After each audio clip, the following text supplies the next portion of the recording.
we're gonna combine a lot of different methods to make a really fun tumbler today. We are going to use scrapbook paper for a really fun pattern. We are going to learn how to mix in a super fine glitter to just get a shimmer over our tumbler, and we are going to put rhinestones on the lid. So if you're ready, make sure you hit that subscribe button and let's go.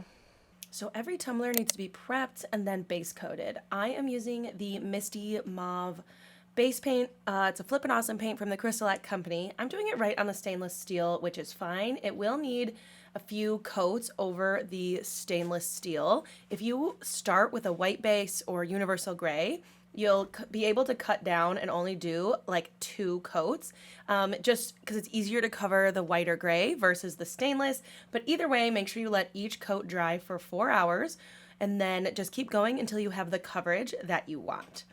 For this particular tumbler, I am using a piece of scrapbook paper that I got from this collection. I got it from Walmart. You could also look and see if you can get it at like Joann Fabrics. I will, if it's still available, I'll have it linked underneath this video.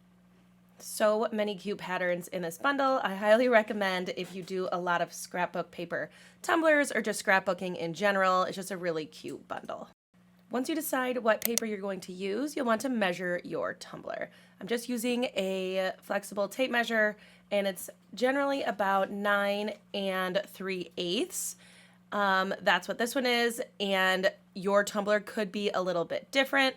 And then so you're going to measure the circumference all the way around the tumbler, and then take your tape measure and measure from the top to the bottom. So the top to the bottom is about 8 inches, but I wanted to leave a little bit of space, so I'm going to cut mine at about 7.5. So I did it 7.5 inches tall, so you can see I have a little bit of tumbler showing at the top or the bottom. And then I wrap it around tightly and use my fingernail to mark where the paper meets. Now you can take that 9 3/8 and cut it there as well, but I like my sort of non-scientific way of marking it with my finger and cutting it exactly where those edges meet so it can fit perfectly around your tumbler. So you want to test it, obviously, to make sure. So I put it on my tumbler, get it all lined up, making sure it is very, very snug. And then I'm going to anchor it down with some painter's tape. And this will just allow it to stay put and not move. And then because the nature of scrapbook paper, if you apply it, you don't really have the option to reposition it because it is paper and it is not very sturdy. So you want to make sure that you're careful with your application the first time. I'm using the CrystaLac Company glitter glue to apply this paper.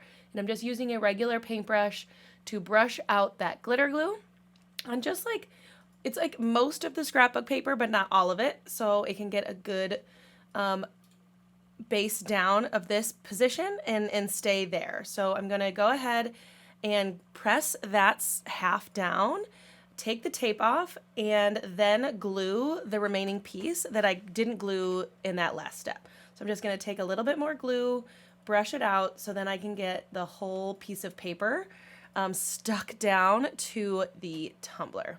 You wanna make sure that you're using your hands to smooth out this paper.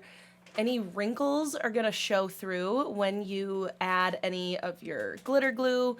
You wanna make sure it is nice and smooth before you move forward. Then right away, I will take my glitter glue and do a coat on top. This just helps seal the paper down so it won't move.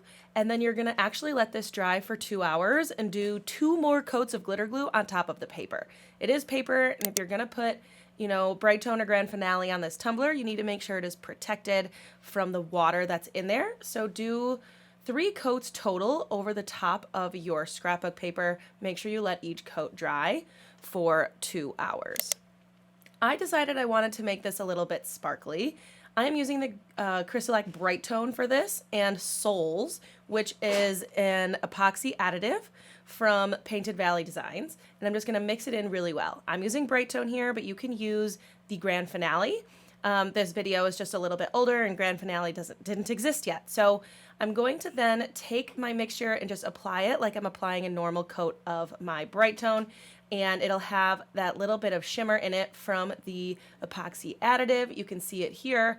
And you're gonna do then about 3 or 4 coats of Bright Tone on top of that after it dries.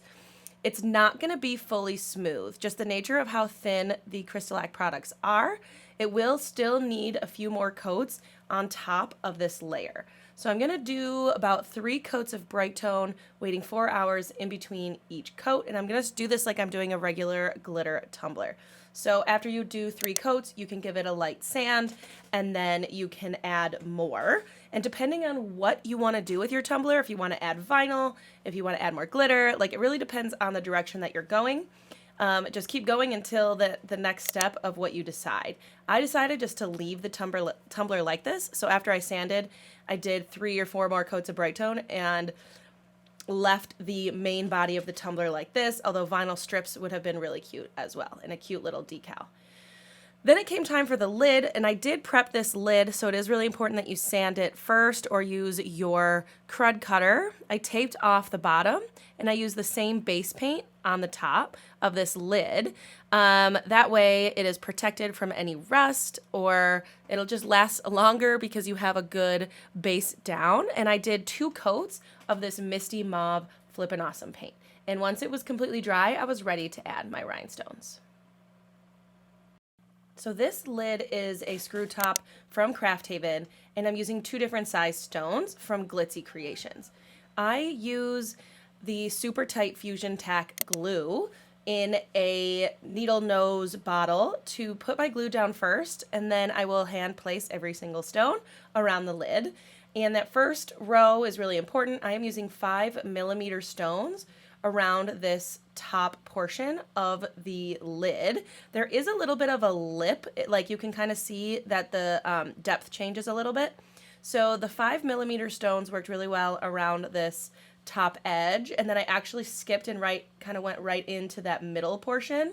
You can see how I skipped a little bit of a row, and I'm still using the 5mm stones to fill in each circle around this lid.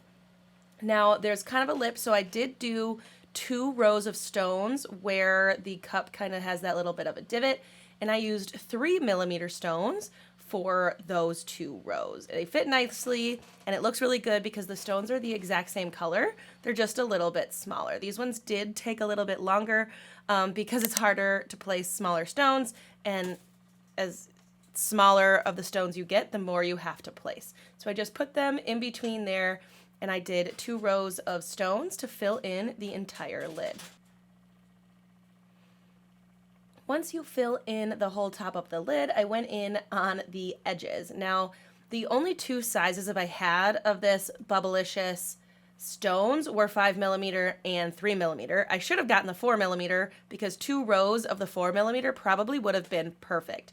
But I didn't, I just used what I had, so I did the top row with 5mm stones. So I placed these all around the top edge and got those in the right spot to go all the way around, and I let that top row dry completely before I went in with the next row.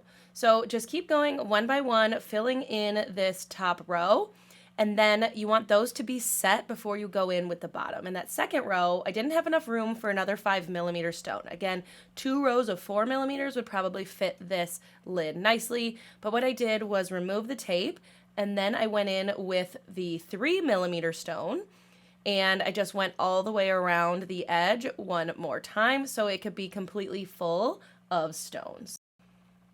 There's even so much more you could do with this tumbler. You could add vinyl details, you could hand paint on here, you could add a cute decal, but the shimmer and the scrapbook paper and the bling lid really came together so nicely.